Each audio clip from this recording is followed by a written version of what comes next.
Hi, everybody. I'm Candid Stanisci of NLL Lacrosse Talk. Welcome to the Spanglish World Network on Zingo TV, channel 249 and 250.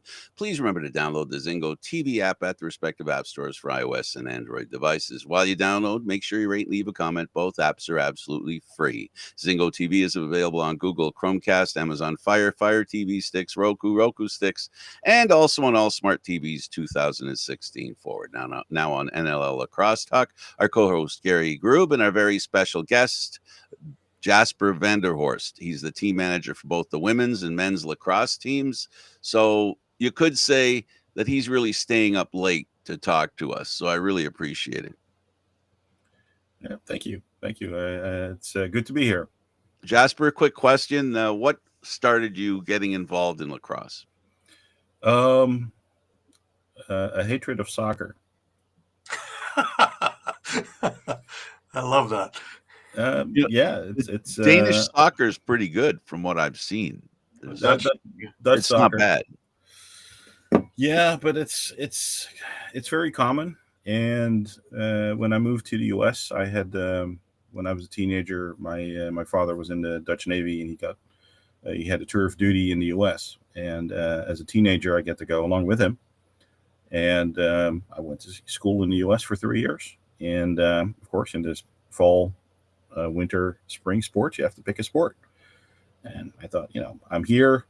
It's my only chance. So I did football in fall. I did track and field in the winter. And then spring came around. It's like the soccer coach was talking to me. He said, "Hey, you want to, play soccer for us?" Because he already had a Spanish guy. And he thought, with the Dutch guy on the team, we're going to be unbeatable. We're going to win state. And I'm like, man, I can play soccer anywhere I want when I go back home. Let's try something different, something new. And looked at baseball. Didn't really like it that much. And lacrosse popped up, and I thought, let's try that. And 2 weeks later, I was in love and completely fell for the sport. And it's been probably 30 years since, and we're still going strong. Isn't it amazing how there are so many in lacrosse with a lot of experience of the game, how they decide, and as you've decided, to give back, to help others who want to play lacrosse and make the game better.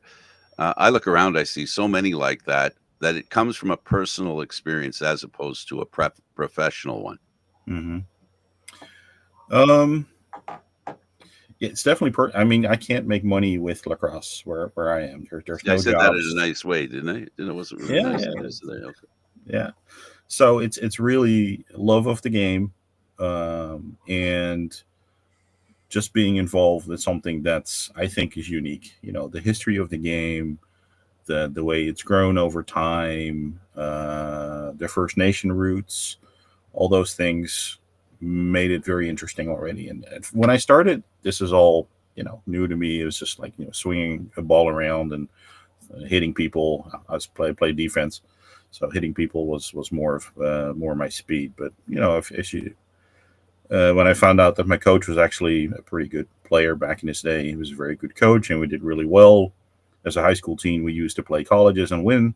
That was fairly unusual too. And so they then instilled a hunger for more very early on. And when I stopped being able to play myself, I became involved in officiating, team management, coaching officials, and now also team management for national teams and also local teams. So it's more of a, if I can't do any stuff on the field anymore, if I can't play anymore, I want to do something else. And why that drive is there, I'm not quite sure. My wife will probably tell you it's just to get out of the house. But yeah, no, it's something that the whole family has picked up on, and it's hard to explain. I just love the game, and I want other people to enjoy it as well. Actually, it's not hard to understand. Well, you guys are in the same boat, I think. But yeah, well, what in particular? This will be my last question until I turn you loose on Gary, or turn Gary loose on you. The game, you've expressed your desire to play the game because it was different. You liked the physical play. Talk to us a little bit about why you thought a women's team was ready to be, and define the fact that it can happen, because you do need a few people committed to something like that to make it work. When did you decide that moment arrived, and why?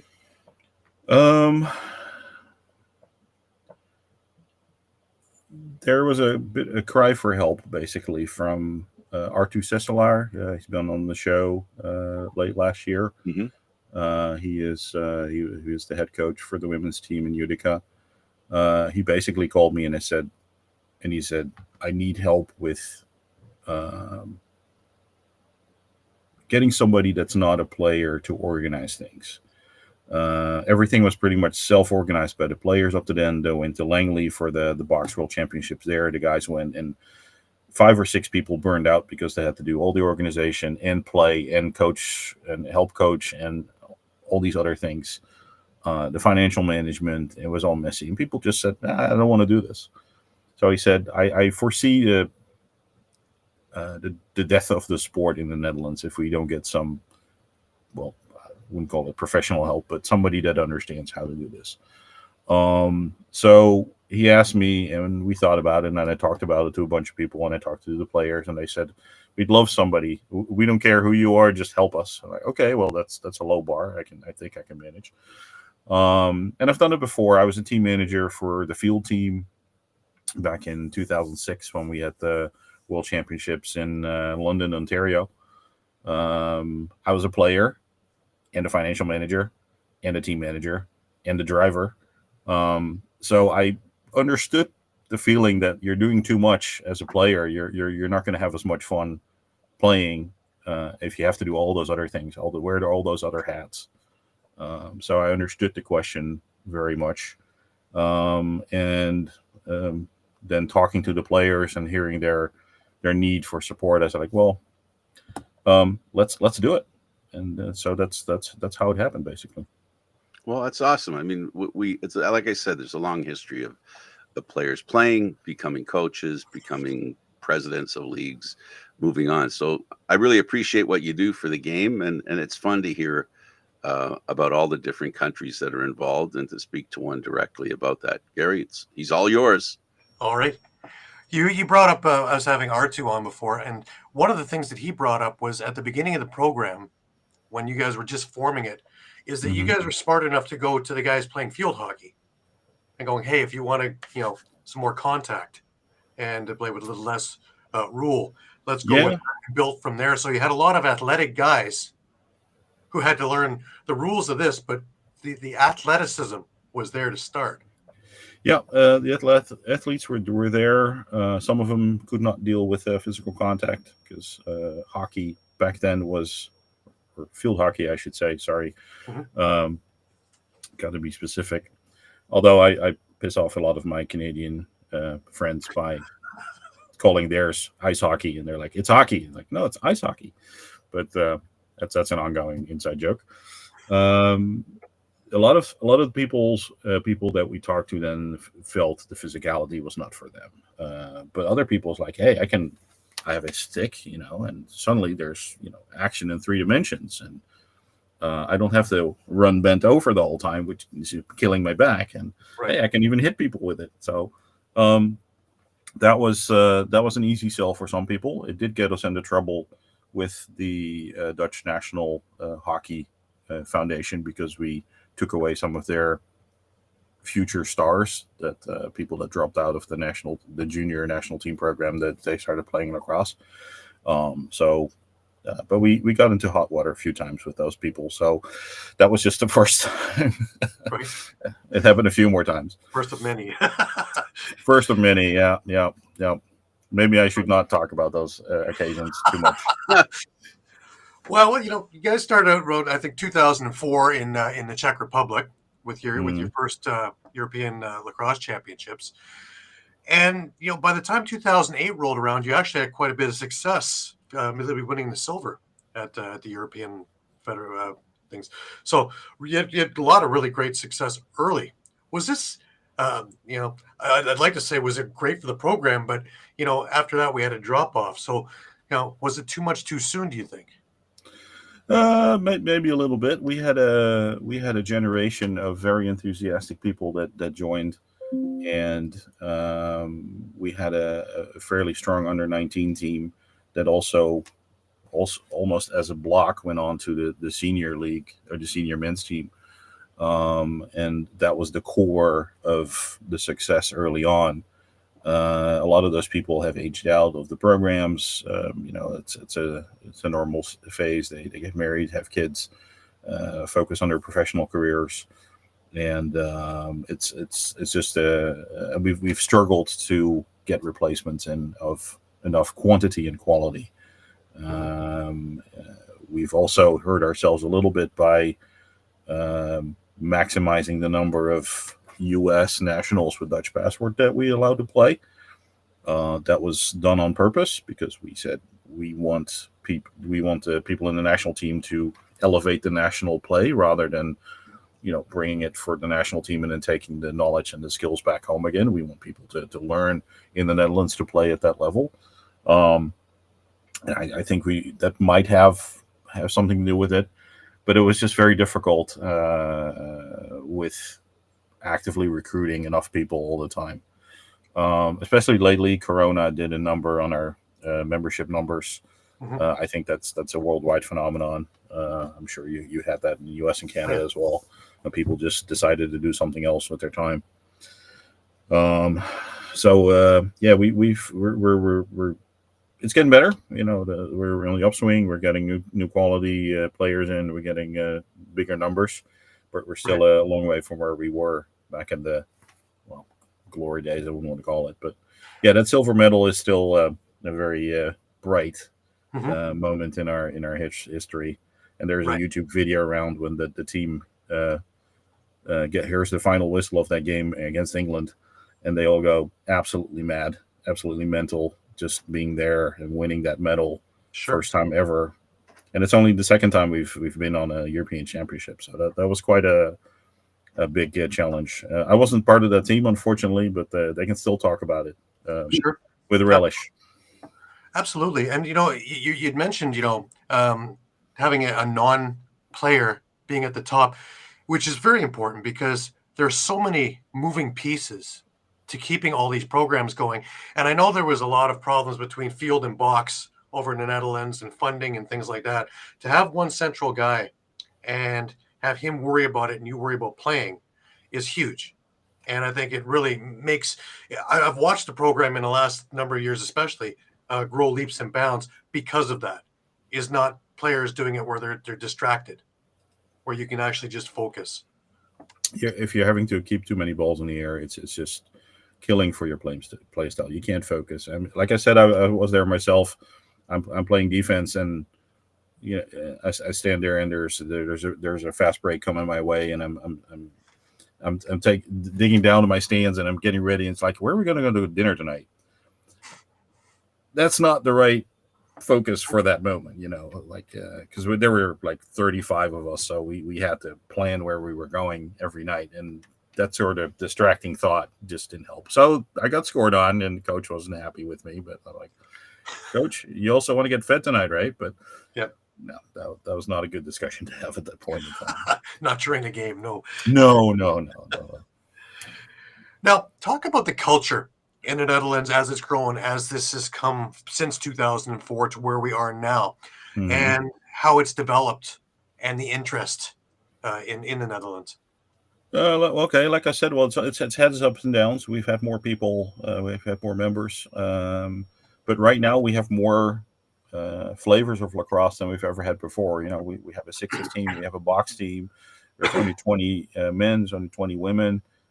So we're trying to do a lot more with a smaller amount of people. So that's a stretch for any organization, and it's all volunteers. We don't have any professionals, and it's all people that do it as their hobby. Nobody getting paid for this. So I'm actually surprised we're doing as well as we are with all the challenges, especially last year, where we had 5 major tournaments, and we basically had to as a league, we had to sit down and say, hey, are we actually going to go to all of these tournaments? Mm-hmm.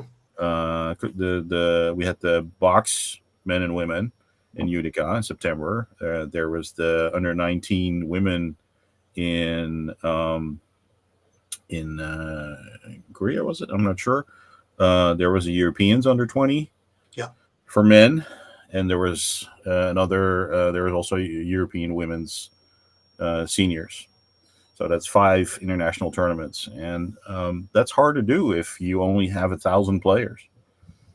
Because then we had 100, so 10% of all our athletes were involved in a national team program in some way, shape, or form. Right.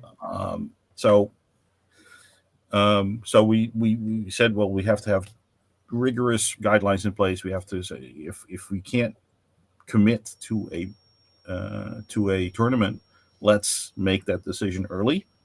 If we don't have enough players, let's not try and stretch it out and try to go anyway. We might hurt ourselves, and so we actually pulled out of the under 20 worlds because we just couldn't get a team without too much effort. We took serious steps to professionalize the box organization for Utica.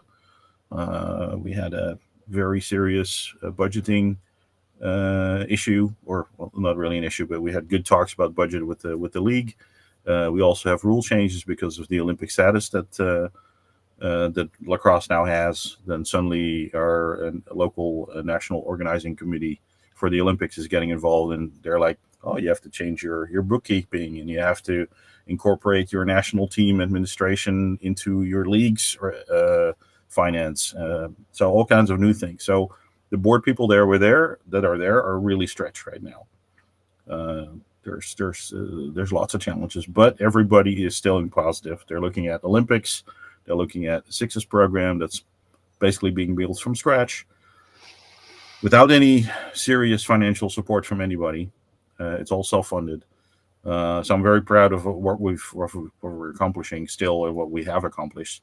Looking back at our 20-odd year history from those early days, we have gone from 1 men's team to 6 national teams, all competing at a fairly high level. We're not the total top in everything, and we're probably never going to be without some serious investment. Netherlands is a very sports-minded country. We usually get our a good bag of gold medals at the various Olympics that we go to. Mm-hmm. The last one was a record setter with over 20 gold medals.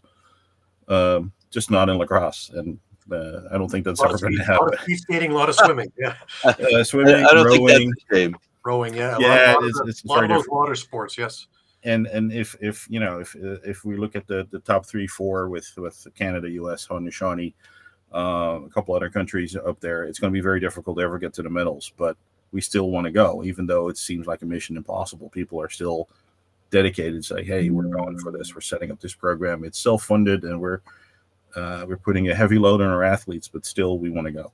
So the mentality is certainly positive. Right. Now I want to talk about the World Championship that just passed, and more specifically, I want to talk about the women's program, because in my eyes, all of those women's teams stole the show. They would have been, a lot of people were like me, we're going to cover the men, and you get to the women's program and start watching the games, and you can't take your eyes off it, because there was so much aspect, so much athleticism, and it was such a secret that this should have happened years ago. I had the women from US and Canada on the show back a few weeks, I guess a month or so ago, and it was great to talk about the trials and the tribulations, as well as the elation of finally having this happen and to move forward. And I've got your captain coming on with a couple of the European women next week, I believe. Okay. So. Which captain? There's 4. Hedwig. Okay. Yep. She's great. Yep. We're the old folks of the team. We've seen each other at so many different places around the planet. She'll be at one of my tournaments, or I'll run into her somewhere on the planet on a lacrosse field. So Jasper. Oh, go ahead. I'm sorry. Finish. That's basically our greeting when we, or our how we take leave of each other. Like, see you somewhere on the planet, on a lacrosse field somewhere. We don't know where, but it's going to happen. And there's going to be a lacrosse field nearby, or an arena or something. We won't be referring to her as old. We won't tell her that's what she said. I don't want to get you in trouble. Oh, that's we tell each other that all the time. I believe you do. I believe you do. Now, one thing that really stood out to me with that team, with your team in particular, was the heart. Was the heart of that team, because there was a number of things. It's one thing, when you're going up against Canada, you're going up against the U.S., and of course the scores are going to be lopsided just from the sheer, not even so much the skill level, but the amount of years of being in it compared to the relatively new players that are coming into the game. But they took those as lessons.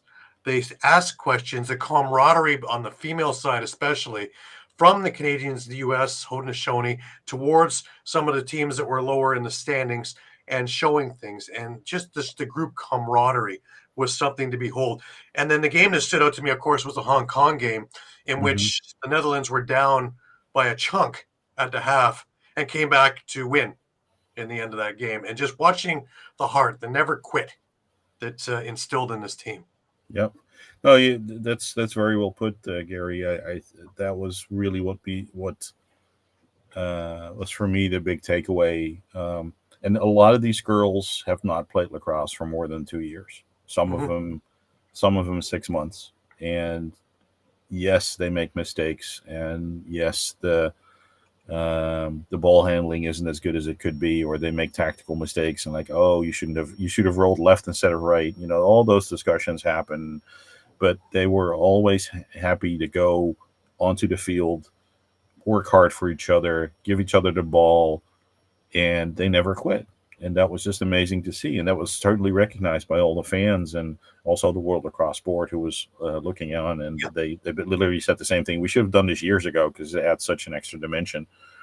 So for me, that was the best part. And the whole enthusiasm was noticeable. And we've gotten I had probably 3 or 4 random girls with their parents walk up to me and say, hey, we have Dutch legacy, heritage, I don't know what you call it, but how do I play for this team? We want to be part of this.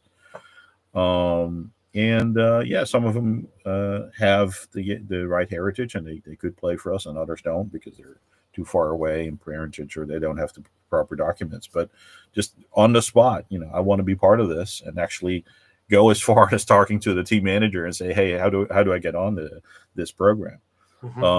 So right now we're focusing on Prague, the tournament, the She-Box tournament coming up in May. And we still have some spots. So if you have Dutch heritage and you're listening to this and you're like, hey, I want to be part of a successful women's box team, feel free to contact me. It's most of the girls that were there just said, oh, I'm going to keep doing this all the way to Prague 26 when we have the European Box Championships there in the summer of 2026. And no questions asked. Just make it happen, Jasper, and you're going to be our team manager again, aren't you? And like, yeah, sure, I'll do it through 26. So that's 2 She-Boxes and a European Championship that I signed up for basically because they asked me to. Right. And I didn't even have to think twice about it. It's that kind of energy. Yes. Now, also, let's put this feather in the cap, is that they were the first team to score on the big bad Canadians, who for the entire twice, but for the entire tournament, you could watch them go, hey, we're 134 or nothing, 162 or nothing. First goal came from Hedwig. And that night it was funny because the score was lopsided, but the biggest party in town was at that game. Literally at that game, there it was funny listening to the announcers and talking about the fans, and of course us travel well. But just listening to the excitement in there was terrific. It was like the championship for them that game. It was, and the goal they set was score just once. That's the only, and then doing it twice, and then then of course we also have the interesting fact that if Hollywood would write this script, it would be unbelievable because it's the youngest player on the team scored 1 goal, and the most seasoned player on the team, Hedwig, scored the other one. Yep. So if you write this now, nobody would believe it, and it was just such a huge part of the success of that tournament is actually being able to score on the one of the best teams on the planet and some of the best players. And for the girls especially, it was just great standing next to some of their heroes. And I think a lot of instant friendships happened, and people are talking. They've made all these connections, and their own teams getting asked to go to teams to other countries with these Canadian and these American women that they've admired from afar. But now suddenly your heroes are here, and you're playing against them. You're on the field with them. And that was just amazing to see all the enthusiasm. So even though they lost with big numbers, it felt like a win to everybody. Yeah, and you can also thank one of my good friends, Michelle Boyer, who is the head of Women's Box Lacrosse Global Network, and they've done so much work behind the scenes to make sure that this gets in the forefront of world lacrosse. And the fruits of the labor are right there. And wow, what a show that was! I totally agree. Michelle has been helping me as well with setting up future tournaments, and we have some of our players becoming ambassadors for the global network. We try to do as much as we can to grow women's box lacrosse as much as we can in any way that we can, personal or as a team. Absolutely. It was fun seeing her also in Prague. Last year, I came in just at the end of SheBox before the Rubeski tournament. This time it's the other way around. And hopefully she's coming in a little earlier to catch up with us. But it was great. And she was explaining a lot of the things that were going on during SheBox. And because of the network, that teams that didn't have equipment, they were able to get equipment to, and all the other things there. And to work towards, I know she was working in Utica, of working towards getting equipment designed for women to fit. And I've got one of my sponsors from another show trying to work with her now on jerseys and towards women, and have them streamlined and cut that way that it would work more for the women's game than it is now. Okay. I hadn't realized that was an issue. Our suppliers had that figured out a long time ago. So there's actually a different cut for the men versus the women's. Right, that doesn't happen in North America. No, okay. You guys are quite a bit ahead that way. No, it's a North American supplier. So right, interesting. Now, talking about jerseys, between behind me and on me, and all the ones around you, we've covered pretty much all the years of the Netherlands teams. I've got the Rubeski tournament stuff, as well as the world one that you were gracious enough to give me, and as well as all the ones over there. I want to talk specifically about the black one over your left shoulder, and some of the design in there that is hard for us to see, but is there with the native edge to it. yes. And I want to also talk about the treaty and everything like that brings the Dutch and the indigenous together, and why it's so important to have lacrosse roaming into the Netherlands. Yeah. We started a trend by having famous paintings on the jerseys in Langley, where we had the Night Watch by Rembrandt as part of the background of the shirt, as it were. And when we talked about it, one of our players, who's also a very good graphics artist, Leroy,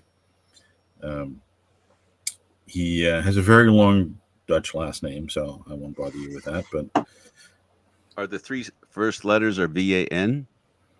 Yes, but there's lots of letters. Afterwards. Another 20 letters behind that. My goodness. Leroy Spiekerman van de Wezelenburg. Yeah. Oh boy, it's a long name. It's a household name, I tell you.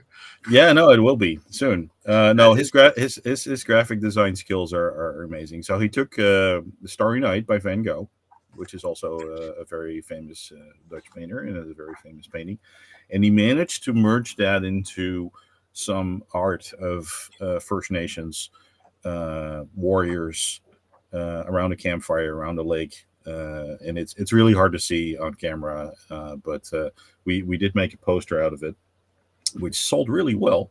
And I'd have to dig it up, the artwork somewhere. But it's a really cool transfer from the Starry Night, and when you get to the ground, it's a very good representation of the Warriors playing lacrosse the way they did way back when, with the old style sticks and the traditional gear and outfits. So and that really turned a lot of heads. In Utica, like I said, the posters sold really well. We kept upping the price, and it kept selling. So we did really well on the gear sales. I'm really happy to report that we. Well, you also over there were you were culture minded. It wasn't just trying to sell a pin or a jersey, but you were selling the culture as well. Because one of my favorite things, of course, and you gave me them, were the waffle, the cone things, the stroopwafels, stuff that I grew up with, of course, with the Dutch parents, and this was bring me back to my childhood, let alone all the other things that were there with posters and different things there. So yeah, you paid a lot of attention to the cultural aspect as well of not just the game. Yeah, no, we actually had to get emergency supplies flown in through the various family members that arrived after the tournament started, because we did bring a batch of stroopwafels initially. They sold out so quickly. We had one guy come up and buy 10 bags in one go because he loved them so much. So we had to make some calls back to the fans, like, hey, if you're still coming to the US, make sure to put some stroopwafels. So people are coming up with bags, and we'd probably sell them the same day. Right. The posters went really well. The jerseys, we had a couple of special orders. We had the lion shirts, the orange shirts with the black lion on the front, which also sold really well. And of course, it was Orange Shirt Day the day after the tournament, so people really said, oh, let's buy that shirt and wear it, because that will be original rather than having all these other things. So a lot of we probably had a lot of sales due to that. And yes, we honored the relationship, the treaty from way back when, 1638 off the top of my head, but I could be off by a couple of years. It's been about 412 years ago, I think now. Yeah, don't ask me to do math at this time of night, please. It's been a long day. The treaty that was there, the two Wampum Treaty that the Dutch signed with the First Nations representatives to support each other, and the 2-row indicating that relationship, and we're still honoring that. Of course, R2 has been a huge part of that. He's been single-handedly responsible for probably 3/4 of all the effort that was put into there, because he kept his eye on that relationship. He said, we need to have the 2 rows in the outfits. We have to talk to the various tribes, the First Nations, about their traditions and how they prepare for a lacrosse game or how they deal with it. We went through a couple of training camps with the Onondaga and with the Akwesasne. That was a bit of a long drive to do when you're still jet lagged, but okay. People did sweat lodges, so we really got indoctrinated into that culture and how the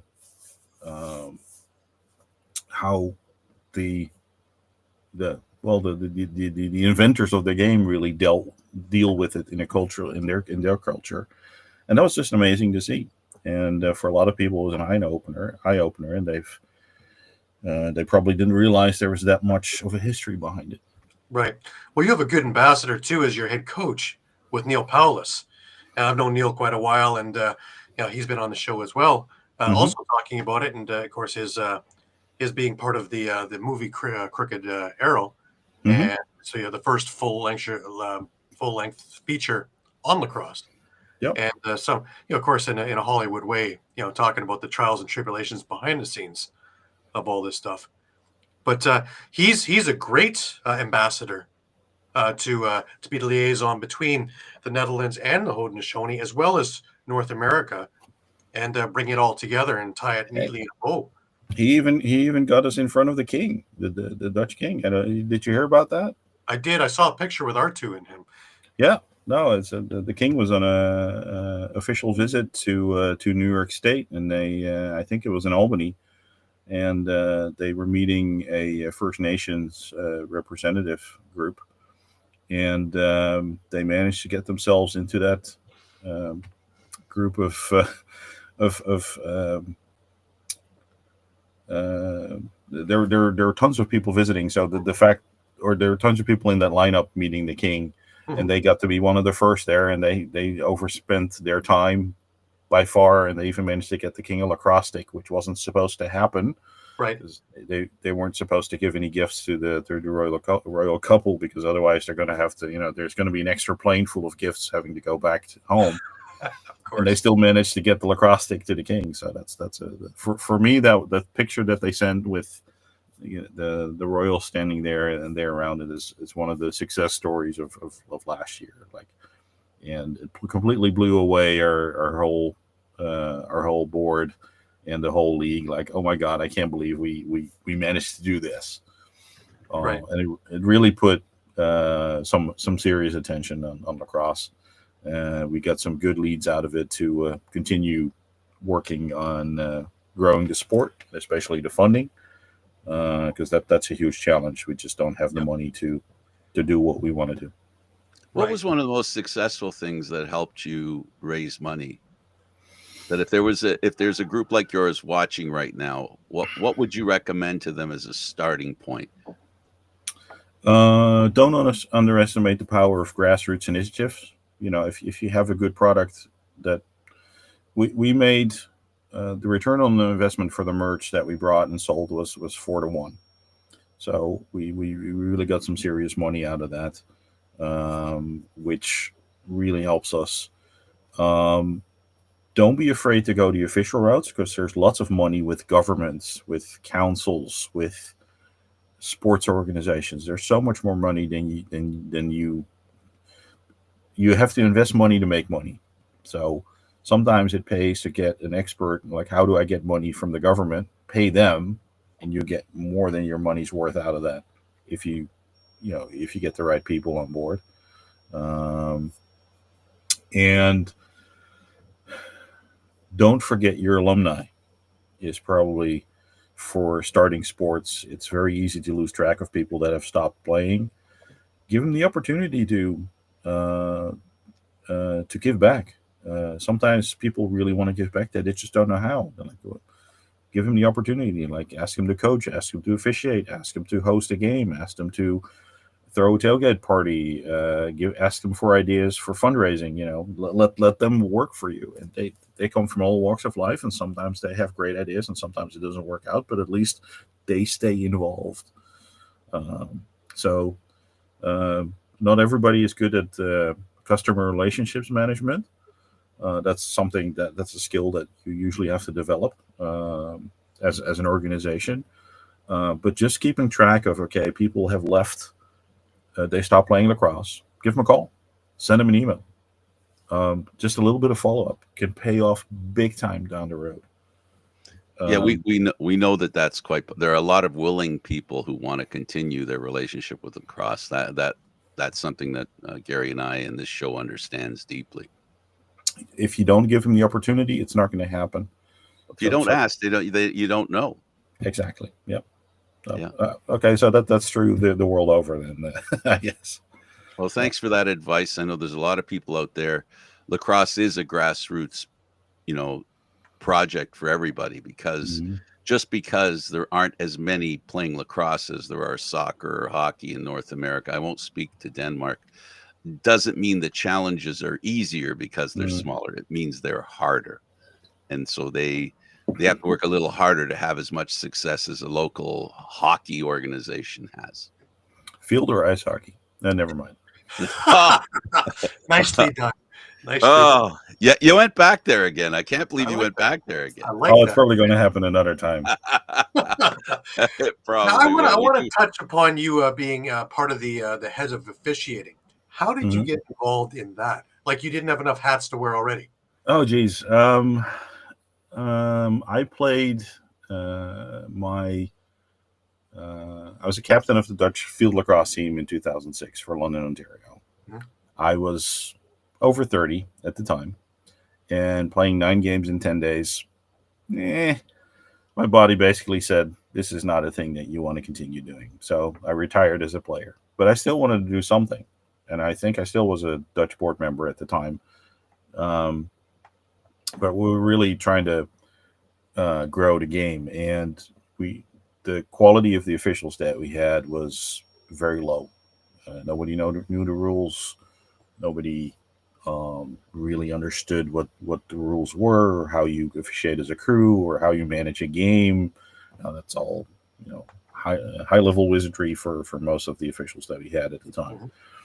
And I had become friends with Graham Lester. He is an English official, and he is a legend in European, well, English officiating for sure, but also in European. He passed away, unfortunately, a number of years back, but he was very influential in my decision because he showed by himself, by just showing up and applying the rules correctly, consistently, and doing game management, he could up the level of the game so much. It was suddenly so much more worth watching. The quality went up immensely. So I reached out to him and said, hey, I noticed how you elevated the play of the game so much by being a good official.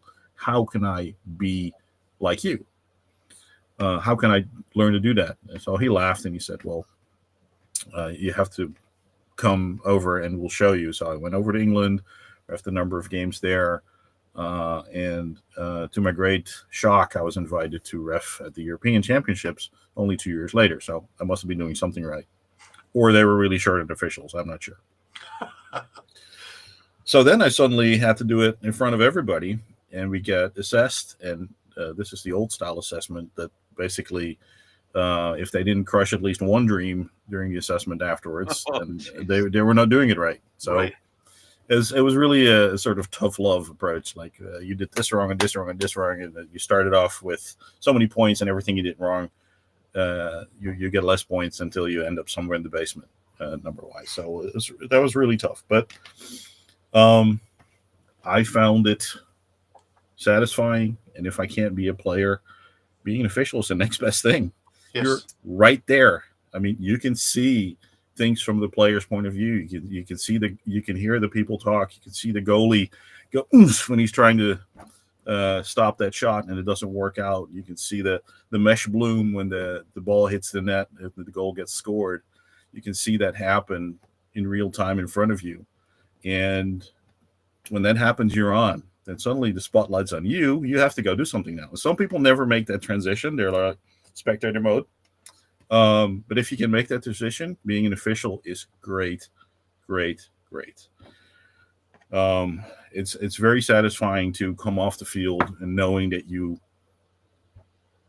did a good job, because basically nobody cares that you were there.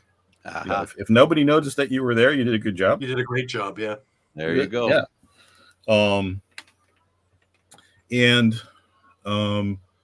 Of course, you have to keep striving to improve. Now, you have to talk to each other. You have to share with your colleagues. Yeah, there's 5 of you in an international game, so you have to work together as a mini team to make sure that you do the best job you can do. Right. And I found it very satisfying, and I got invited to a couple of world championships. And then when the injuries got better of my knees, I also started coaching officials later on, and I still do that. Right. And then I got invited to do a couple of official-in-chief jobs. San Diego was the latest one, where I was deputy official-in-chief for the World Championship there. And that's even more fun, making sure that you have this crew of I think we had 60 officials in San Diego. Mm-hmm. We had over 100 in Netanya, over 100 people just to officiate the games. That's a big crew to manage. Yes. Fortunately, I wasn't in charge of managing the herd, or the dazzle, as they called themselves back then. But in San Diego, making sure that everybody gets fed, everybody get organized, everybody get transported. We had the best crew that we could possibly provide for each and every game in that tournament, making sure that everybody was up to par, got evaluated, had their improvement comments from all the coaches, the officials coaches. That is huge, and I that nothing makes me happier than being able to be part of that program. If I can't be on the field, I'd rather support those people off the field. Right. Now, we had Bob DeMarco on the show not long ago also, and we spent a fair amount of time talking about the upcoming Olympics and sixes, and you alluded to that at the beginning of the show about one of the programs you've got going is sixes. How is the sixes program coming, and will you guys be ready for a push to get into the Olympics? To be honest, I don't know.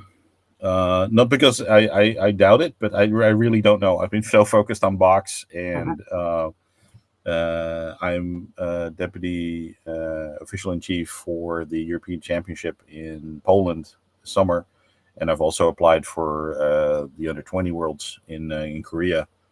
Still waiting for the job application to either get accepted or not, but we'll see how that goes. I have not paid much attention to sixes, unfortunately. So. Right. I think they're doing selections and they're having tournaments and there's lots of activity there, but it's just something that I just haven't had the mind space for to also look at. Sure. With box and officiating, and also I changed jobs right before Utica, so I'm still in startup mode for that job as well. So sixes is developing, but I can't say how good we're doing, unfortunately. Sorry. Right. You have any thoughts on sixes as opposed to box? Well, some people say that we might as well just use box rules and just keep it simple. Why invent yet another version of the same game? We have men's and women's, which are almost different games. I mean, they're growing closer together now, but that's two rule sets, and then there's box, and then there's sixes. So we have 3 or 4 different variations of the same basic throwing a ball with a stick. And then there's, of course, PLL and the various collegial and high school different rules, which sometimes make it an even different game. I mean, the concept is the same, but the execution can be very different. Shot clock, no shot clock, those kinds of things. I got to look at the sixes rules as they were being developed by World Lacrosse, the Blue Skies working group. They really did a very good job at throwing all the assumption out the window and starting from scratch. I think they've come up with a formula that is easier to understand for a lot of people. We keep having to explain in field, like the ball goes out of bounds and you're closest and it's a shot, and no, it's not a turnover, but I don't know how many times I've told people this on the sideline because they don't understand why people retain the ball and they miss a shot. They threw it out of bounds. Like, why did they get it back? So they got rid of one of those things. But that's also a conversation starter. Like, if people are like, "Whoa, why did they get?" They don't understand the sport. You can start talking to them and maybe get them involved somehow. That's what I do on my Sunday afternoons. Talk to random people. It sounds kind of creepy, but I mean well.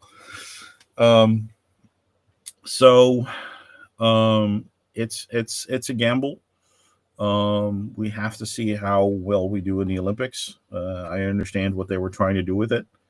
Some things I'm disappointed that they took a certain decision to take it in a certain direction. I mean, the shot clock I think is a good idea, high tempo, but it's almost too high tempo. It's almost impossible to follow on TV. Right. And that's not great. And I know ESPN is now a partner of World Lacrosse, and I hope they have some suggestions of how we can make sure that it's watchable on TV. But if you up the tempo in box, sometimes you don't see the ball anymore anyway. I have trouble catching where it goes on if the resolution is at all bad. And 6 is probably the same speed and sometimes even faster. So I hope it's all going to be visible, and I hope it's going to have the proper attraction to get the butts in seats for after the Olympics. We want to be in Brisbane too. Right, because Bob explained a couple of things which I didn't understand beforehand, and that is that the Olympics can only have 10,000 athletes altogether. Correct. So to have long benches in lacrosse, if you want to be there, you can't. So that was one of the things, and the other thing, of course, was in some of the developing nations of the 93 countries that are part of World Lacrosse, they don't have box places to play, so they have to keep it to a field. But if they keep it to a smaller field, so those kinds of things made sense to me. Yep. No, that's very true. And I know they're struggling to get. It's not clear yet. World Lacrosse has said whether we get 8, 10, or 12 countries that we can bring.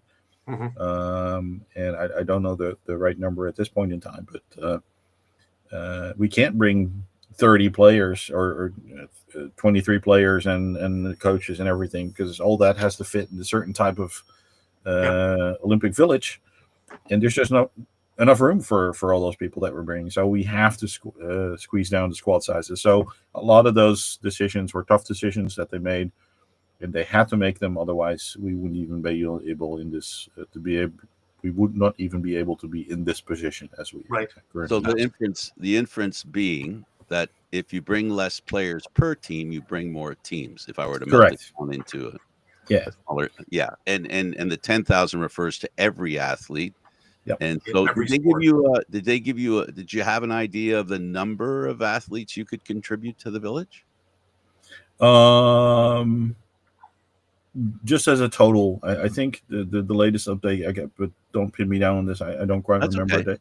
They said it was going to be either 8 or 10 or maybe 12 teams. But so, if you have the 10 players, so that's about a 80 to 120. Yep. So that's enough. And then I'm not even talking about coaches and supporting officials. But for athletes, that's only 100 to 120 people. So that's not a lot. No, but if you had the regular amount of players on the sidelines, that wouldn't be 8, 10, or 12 teams. No, that's double the amount of people. You go with 4 or 5 teams. That's it. Yeah, I'm looking at it, Gary, from the other end, where they're limited to how many people they can have. So now you got to make a determination. Do we have more players on the team, or do we have more teams? And obviously the common sense decision should and was, and I agree with it 100%, should be more teams, please. Because the whole point of this, the whole opportunity of this, is we'll have the eyes of over 100 countries watching this game. And some people might switch to it a little bit. And for the people who are at the Olympics, they walk around and pick where they're going to go when they buy tickets. We do it at the Grey Cup all the time, which is our American football championship, where we travel around to different events. We make a decision once we're there what we're going to see, and that's a good opportunity because people are going to say, whoa, what's lacrosse, what's that? And then they might check it out.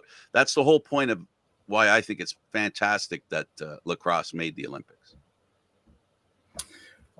So lots of people were not happy with the decisions that were made, but I think they were all necessary, and in the bigger context you can understand them. That's the key. If they hadn't made those decisions, we wouldn't be here. So let's give it a try. Let's make it the best show we can make it with the best countries that we can bring. Right. And then the Olympic voters, or not voters, but the Olympic viewers are going to be able. They're going to be voting with their butts. If they're sitting with lacrosse, then they're not sitting somewhere else, and then we hope we. Yeah. Well, it's the opportunity for the game to develop and or create the understanding of the kind of appetite sports fans have for the game, given a chance, because I think the three of us realize, and the lacrosse world realizes, that in some cases we're like a sport, not invisible, but definitely not out front. So, this is a backdoor entrance into the world of sport, which it's better than no entrance at all. And I want to thank you, Jasper, for your part to make this happen. and to help make decisions. You can go in to make these decisions and go in wanting. As long as you leave with what you need, then you've done well. Yes. Yeah. Did you know it's in the Olympics that were in Amsterdam in the Netherlands in 1928, so 100 years back exactly. By the time lacrosse was also part of that. No way. Oh wow. Yeah. Yeah, so we didn't find that out until we actually had the European Championships in 2012 in Amsterdam, where we managed to get the former, well, it's still the Olympic Stadium, but the former site of the 1928 Olympics, and there we saw these murals with all the sports, and there's actually a lacrosse player on that mural, and we were like, Wow. And then we started looking and digging in some archives, and it's like, yeah, it was a demonstration sport, and there was like a couple of American teams, a couple of Canadian teams, an English team. There weren't any countries. I think there were some club teams from Long Island, not Ireland. That's going to be exactly 100 years ago. So that's a funny coincidence. I thought I'd bring up. That's an interesting fact. Yep. So what's up next? It's the Rebesky tournament and she boxing. Yep. That's May. We have a team for the women that I'm involved in. They have practice this Saturday. I'm going to give them an update on where we are, and it's an interesting development that we have probably 80% of the world championship players that have all said, like, we want to keep doing this. So that's great. We didn't have, and the people that can't make it all have either job or injury issues. Like I said, we still have some room for extra players.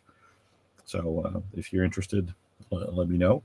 But it's looking like we're going for another great women's team outing with lots of energy, and attendance has doubled for the practices for the women, and that was amazing. We have so many people come back to box lacrosse just because of the enthusiasm that the girls showed in Utica, and some people I haven't seen on the field in 5 or 6 years. There's so many back, and they're playing box and they're having the time of their lives. So that was just great to see. So I have no doubt that we will have a full team go there, and we will be able to use that as part of the run up to Prague 26. That's fantastic. Yeah, just seeing the energy over at the Worlds, that's on the upswing there, and there's just so much energy. It's wonderful to watch. Yep, it is. It's great because every time I come back from those practices and just being able to watch and give my 10-minute update, like, this is where we are financial wise, and I need you to do this and this, and I need this information. I go there for 4 hours just to talk for 10 minutes, and I watch the other 4 hours just because I like seeing what they're doing. Right. No, I think it's wonderful, and like I stressed to you when we were there, that they stole the show. The women just stole the show, and if Hollywood were to make that into a movie, the gold medal game, it was great because Canada didn't win, somebody else won, and the Americans upstart there, and came from behind and beat the Canadians, and all these side stories that went on, and it was wonderful talking to all the women. And all the trials and all the tribulations from everywhere, including the big nations, where you would figure they didn't have these kind of problems. Oh, everybody had issues. Everybody has these things. So in a sense, it kind of puts everybody in the same boat and the same battle together. The camaraderie to try and get above all of it. They would beat each other's brains out on the field, and as soon as the game was over, they'd be hugging and shaking hands and taking selfies and team pictures and hugging, and I know that's fairly common. Well, maybe not the hugging, but it's fairly common to as soon as the game is over, we're best friends again. For the women, it was even more special there. So, and as I believe it was Hedwig who was quoted with that one, making herstory. Not history, her story. Yes, I can see that quote coming from her. Definitely. Yep. Right. Well, I really want to thank you for staying up late with us and taking the time to explain the program and all the things that have gone into it over the 20 some odd years that you've been a part of it, and as this thing has grown. And look for really great things coming up in the future, because I think that the brighter side is still ahead of you. I would like to think so. Yeah, that's great. I enjoyed my time. Thanks for feeding me the right questions and keeping me talking. And it was quite enjoyable being here and asking all these questions. And I also have to redecorate my room a little bit with all the jerseys. Usually they're not there, but I thought I'd bring out the good stuff for you guys. Absolutely. But I enjoyed it very much. So thanks for this opportunity. You're welcome. The visual opportunity was appreciated. Trust me. So thanks for doing this. Oh, Gary, thanks as usual. So Jasper, Gary, on behalf of Jasper Horst and, of course, Gary Groob, I'm Candid Frank Stanisci. Thank you for watching NLL Lacrosse Talk, seen live Thursdays at 4 p.m. This show can also be heard on the Spanglish World Radio Network. For Lacrosse Talk, news, entertainment, and other sports programming we offer, please check out SpanglishWorld.ca. Spanglish World. Watch it, hear it, read it, download it, and live it.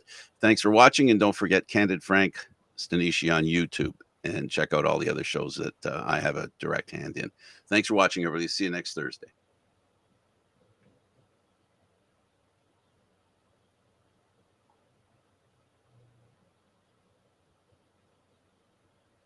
Anything else you guys want to chat about? Unless we're still, are we still live? We're still live on here. Yeah.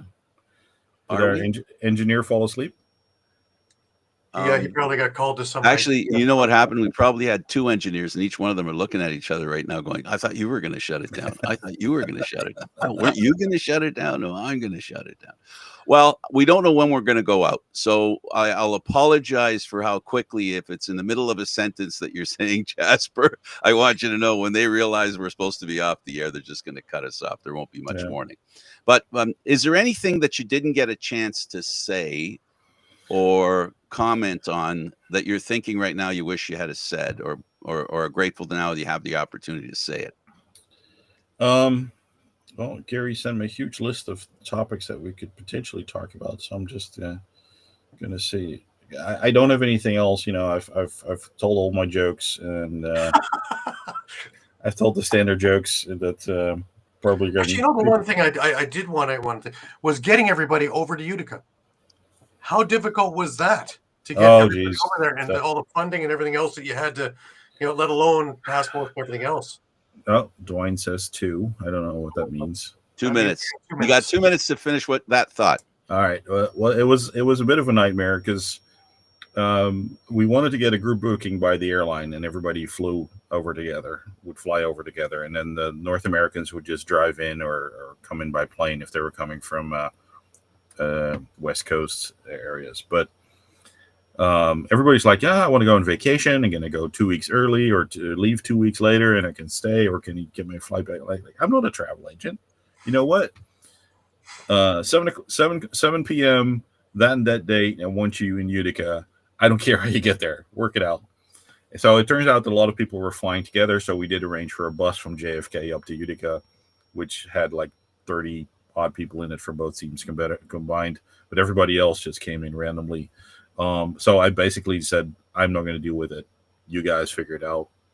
Work out your budget. You want to go cheap airline or expensive airline? I don't care.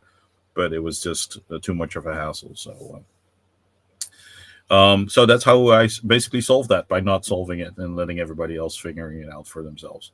And it was a huge cost saving as well for me, because suddenly my budget went down to $50,000.